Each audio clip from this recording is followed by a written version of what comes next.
Video में पधारे सभी भाई बहनों का दिल से स्वागत। जय महाकाल, जय श्री राम, जय मां शक्ति भवानी और जय श्री कृष्ण महाराज की। शिव आपके समस्त दुखों को हर ले और आपको जीवन में ढेरों तरक्की, सुख, शांति, प्रेम, संतान और स्वास्थ्य दे। यही स्पिरिचुअल कुमार की महादेव जी से कामना है। दोस्तों, आपके सहयोग से ही इस चैनल का अस्तित्व है, अतः अपना प्रेम और सहयोग हम पर सदैव बनाए रखिएगा और जहां आपको ठीक लगे वहां कमेंट, लाइक और वीडियो को शेयर भी अवश्य करिएगा।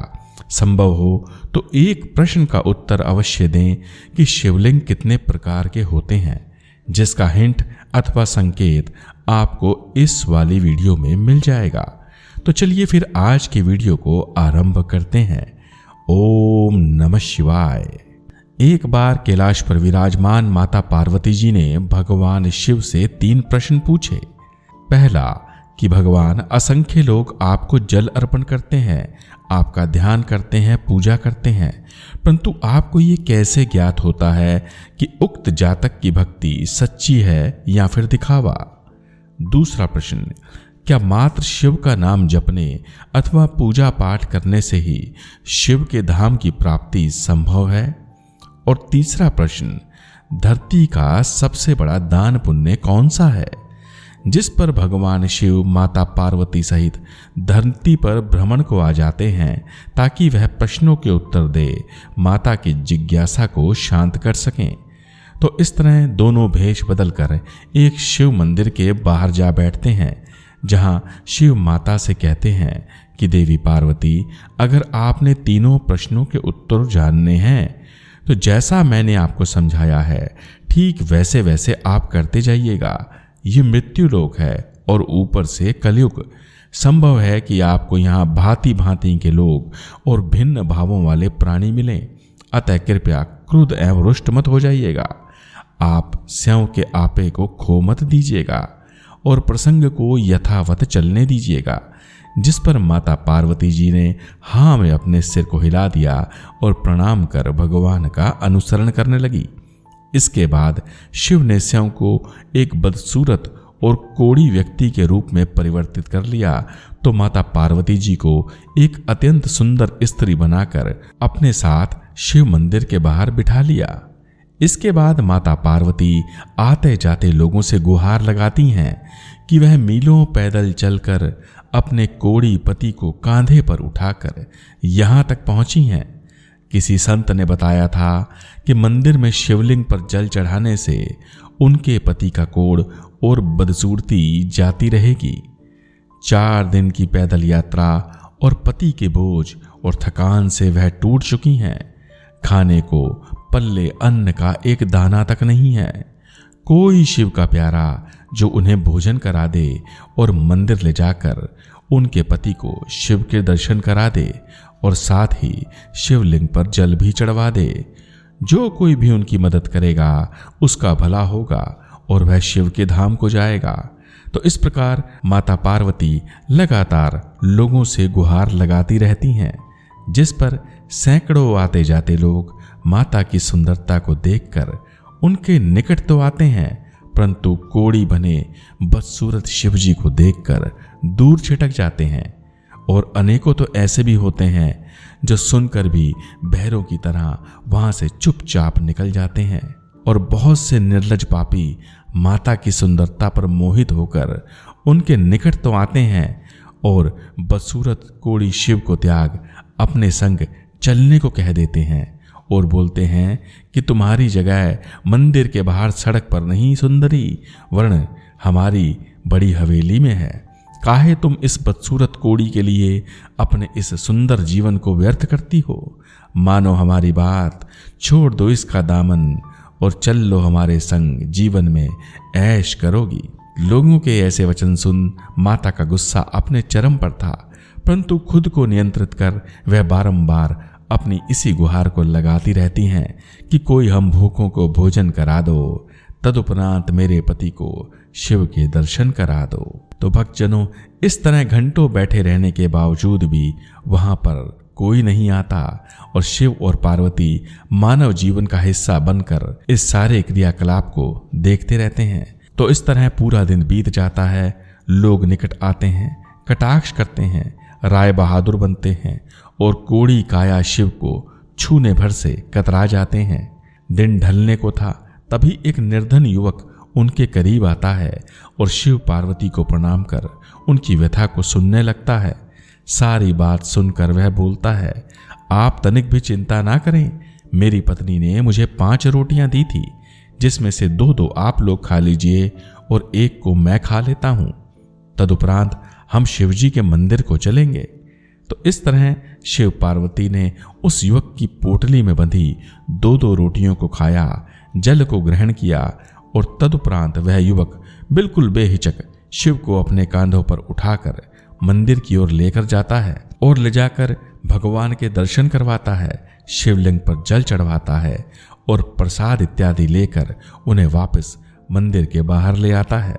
जिस पर शिव अपनी माया रचते हुए काल की गति को रोक देते हैं और उस युवक को दर्शन देते हैं। भगवान शिव और पार्वती को अपने सामने साक्षात खड़ा देखकर वह युवक गदगद हो जाता है और भगवान के चरणों में लौट जाता है। इससे पहले कि वह उठकर पुनः शिव और पार्वती को देख पाता, दोनों वहां से अंतर्ध्यान होकर कैलाश को लौट आते हैं। और जब वह युवक अपनी पोटली को टटोलता है तो पाता है कि उसमें 5 सोने की रोटियां और ढेरों धनराशि है। तो जहां निस्वार्थ कर्म के चलते उस निर्धन युवक के दिन पलट गए, तो वहीं माता पार्वती ने स्वयं अनुभव करके ये जाना कि जो भी इंसान भगवान का सच्चा और निश्चल भक्त होता है, वह बिना किसी भेदभाव और घृणा के समस्त जीवों में शिव को ही देखता है और उसी के अनुसार प्रभु की भक्ति करता है तथा दिखावे और दंभ को कभी नहीं अपनाता। वो तो बस एक ही बात सोचता है कि नेकी कर और कुएं में डाल। भक्तों, अगले 2 प्रश्नों के उत्तर माता पार्वती को कैसे मिले, इसके लिए कृपया आगे वाली कथा का श्रवण करें। हरिपुर गांव में एक बुढ़िया रहती थी जो भगवान शिव की परम और अनन्य भक्त थी। उम्र में वृद्ध परंतु शरीर और स्वभाव से वह चुस्त बुढ़िया 24 घंटे शिव नाम का जाप और भक्ति किया करती थी। वह प्रतिदिन शिव मंदिर को जाती, शिवलिंग पर जल चढ़ाती और घंटों शिवालय में बैठ भगवान शिव का ध्यान करती थी। परंतु कंजूस इतनी कि बस पूछो मत। ना तो वह मांगने वाले को धन देती और ना ही किसी को अन्न और वस्त्र इत्यादि का दान किया करती थी। यहाँ तक कि वह मंदिर के भोजन भंडारे और सेवा में भी कोई योगदान ना करती थी, जिस पर अक्सर लोग उसे समझाते और बहुतेरे तो उसका मजाक भी उड़ाते थे कि हे बुढ़िया माता, इस कोरी भक्ति और जग दिखावे से कुछ ना होगा, थोड़ा बहुत दान पुण्य भी कर लिया करो। जिस पर वह एक ही बात कहती कि वह भोलेनाथ की वो परम भक्त है जो प्रतिदिन शिव का ध्यान करती है, मंदिर जाती है, जल चढ़ाती है और वहां पर बैठ के ओम नमः शिवाय का जाप करती है। अतः उसे शिव का प्रेम और शिव के चरणों में स्थान अवश्य मिलेगा। वहीं दूसरी ओर कैलाश पर विराजमान भगवान शिव अपनी इस बुढ़िया भक्तिन की आदतों को जानते थे और चाहते थे कि सृष्टि में भक्तों का विश्वास बना रहे, सभी सच्चे मन से भगवान की पूजा अर्चना करें और शिव की आराधना भी करें। बस यही सोच एक दिन भिक्षुक का भेष धारण कर भगवान शिव धरती पर जा पहुंचे और बुढ़िया के घर पहुंचकर भिक्षाटन हेतु आवाज लगाने लगे, जिस पर बुढ़िया ने व्यस्त होने की बात कह शिव जी को वहां से टरका दिया और बोली, अभी मैं व्यस्त हूं, आप फिर कभी आइएगा। जिस पर भगवान शिव पुनः दोपहर को उस बुढ़िया के घर जा पहुंचे और भिक्षा की मांग करने लगे। इस बार भी आदत से मजबूर उस बुढ़िया ने साज सफाई और विश्राम का बहाना बनाकर शिव जी को खाली हाथ वहां से वापस लौटा दिया। इस तरह भगवान शिव दोबारा वहां से खाली हाथ वापस लौट गए और संध्या होते ही एक बार फिर से उस बुढ़िया के घर जा पहुंचे, जिस पर बुढ़िया भोजन समाप्त हो जाने और सोने का बहाना बनाकर भगवान शिव को एक बार फिर से खाली हाथ वापस टरका देती है। बुढ़िया की ऐसी हरकतों और व्यवहार को देखकर महादेव थोड़े बहुत व्यथित और चिंतित हुए, परंतु उन्होंने हार नहीं मानी और अगले दिन पुनः भिक्षाटन हेतु वह उस बुढ़िया माई के द्वारे पर जा पहुंचे, जिस पर शिव की जिद और अपने कंजूस स्वभाव के चलते आज वह बुढ़िया माता शिव जी पर बरस पड़ी और चिल्लाते हुए बोली, भाग जाओ यहां से, जिसे देखो मुंह उठाकर सुबह सुबह मेरे घर चला आता है। जाओ मंदिर में भक्ति करो, भगवान का ध्यान करो, इतने हट्टे कट्टे हो, जाओ कुछ मजदूरी करो और आज के बाद कभी मेरे यहाँ पर भिक्षा मांगने मत आना। बुढ़िया की ऐसी वाणी और कठोर वचनों को सुन मर्यादा से बंधे शिव बुढ़िया को अवाक देखते रह जाते हैं और सोचते हैं कि जिसके नाम पर यह इतना पाखंड करती है उसी को अज्ञानता और मूर्तावश आज दुत्कार रही है और अपने दरवाजे से खाली हाथ वापस भेज रही है। जिस पर बुढ़िया फिर से चिल्लाने लगती है कि जाओ बाबा जाओ, मुझे ढेरों काम है, अभी तो मंदिर भी जाना है, जल भी चढ़ाना है, बेल पत्र भी तोड़ने हैं, पुष्प भी इकट्ठे करने हैं और ढेरों काम है मुझे, चले जाओ यहाँ से और कभी मेरे यहाँ भिक्षाटन हेतु मत आना। तो दोस्तों, यूं ही बुड़बुड़ाते हुए वह बुढ़िया माता अपने घर के किवाड़ को भगवान शिव के समक्ष बंद कर देती है, जिस पर शिव को यह समझते देर नहीं लगती कि इस घमंडी बुढ़िया का कुछ नहीं हो सकता। दुनिया इसके बारे में जो कुछ भी कहती है वह पूर्णतः सत्य है। और इसके बाद भगवान शिव वापस कैलाश को लौट आते हैं। समय बीतता है तो वह दिन भी निकट आ जाता है जब बुढ़िया की मृत्यु होने वाली थी और यमदूत उसे यमलोक ले जाने के लिए उसके द्वार पर तैयार खड़े थे, जिस पर बुढ़िया उनसे बोलती है कि आप ये मुझे कहाँ लेके जा रहे हैं? आपको ज्ञात नहीं कि मुझे यमलोक नहीं वरन सीधे शिवलोक को जाना है, क्योंकि मैं भगवान शिव की परम और अनन्य भक्त हूँ। बुढ़िया की ऐसी बातों को सुन यमदूत एक दूसरे का मुख देखने लगते हैं और कहते हैं, हे माई, शिवलोक वो जाता है जिसने दान पुण्य और वांछित सुकर्म किए हों। खाली पूजा पाठ और जप तप करने से जीवन में कुछ नहीं होता, अतः तुम्हारा फैसला तो यमराज ही करेंगे। जिस पर बुढ़िया यमदूतों के सामने गिड़गिड़ाने लगती है और कहती है, मुझे ज्ञात है कि मैं आपसे बहस और युद्ध नहीं कर सकती, अतः आपको जहाँ चलना हो वहाँ ले चलो, परंतु संभव हो तो मुझे एक बार भगवान शिव से मिलवा दो। मैंने उनकी जीवन भर ढेरों भक्ति और जप तप किया है, एक बार शिव से मिल लूं तो फिर जो भी होगा उसे मैं स्वीकार कर लूंगी। यमदूत जानते थे कि कालों के भी काल भगवान शिव महाकाल ही हैं, अतः उन्होंने बुढ़िया को शिव जी के सामने पेश कर दिया, जिस पर शिव जी को देखते ही वह बुढ़िया फूट फूट कर रोने लगती है और कहती है, प्रभु, मैंने तो आपकी अनन्य भक्ति और नाम जाप किया है, परंतु यमदूत मुझे शिवलोक की जगह यमलोक को ले जाना चाहते हैं। हे शिव, हे भोलेनाथ, मैंने तो वर्षों तक प्रतिदिन आंधी तूफान और विपरीत परिस्थितियों में भी शिवालय जा जाकर आपकी पूजा अर्चना और जलाभिषेक किया है, सोमवार के व्रत रखे हैं, प्रदोष व्रत भी किया है, सावन में गंगा जल, बेलपत्र, धतूरा, पुष्प और चंदन इत्यादि चढ़ाकर आपकी पूजा अर्चना की है। चूंकि मैं आपकी सच्ची भक्त हूँ तो कृपया कर मुझे अपने चरणों में स्थान और शिवलोक में निवास प्रदान करें। जिस पर शिव कहते हैं, हे बुढ़िया माई, वो सब तो ठीक है, यही वजह है कि तुम आज मुझ तक पहुँच पाई हो, वरना यमदूत तो तुमको कब तक यमलोक पहुँचा देते। परंतु हे बुढ़िया माई, इतना सब कुछ करने के बाद भी आपका दान पुण्य और अन्न दान वाला हिस्सा अभी खाली है। अगर आपने जीवन में कोई भी अन्न दान पुण्य अथवा भोजन इत्यादि का दान किया हो तो मुझे बताओ, मैं तुरंत अभी दूतों को कहकर शिवलोक में आपके रहने की व्यवस्था करवा देता हूँ। शायद आप भूल गई बुढ़िया माई, जब भिक्षा मांगने पर आपने मुझे भी ढेरों खरी खोटी सुनाई थी और अन्न का दान ना करते हुए मुझे अपने घर से दुत्कार दिया था। वो आपकी एक परीक्षा थी माता, जिसमें आप पूर्णतः विफल रही। शिव जी के ऐसे वचनों को सुन बुढ़िया मरनासन्न हो वहीं गिर पड़ती है, क्योंकि वह जानती थी कि उसने कभी भी अन्न एवं वस्त्र इत्यादि का दान नहीं किया था।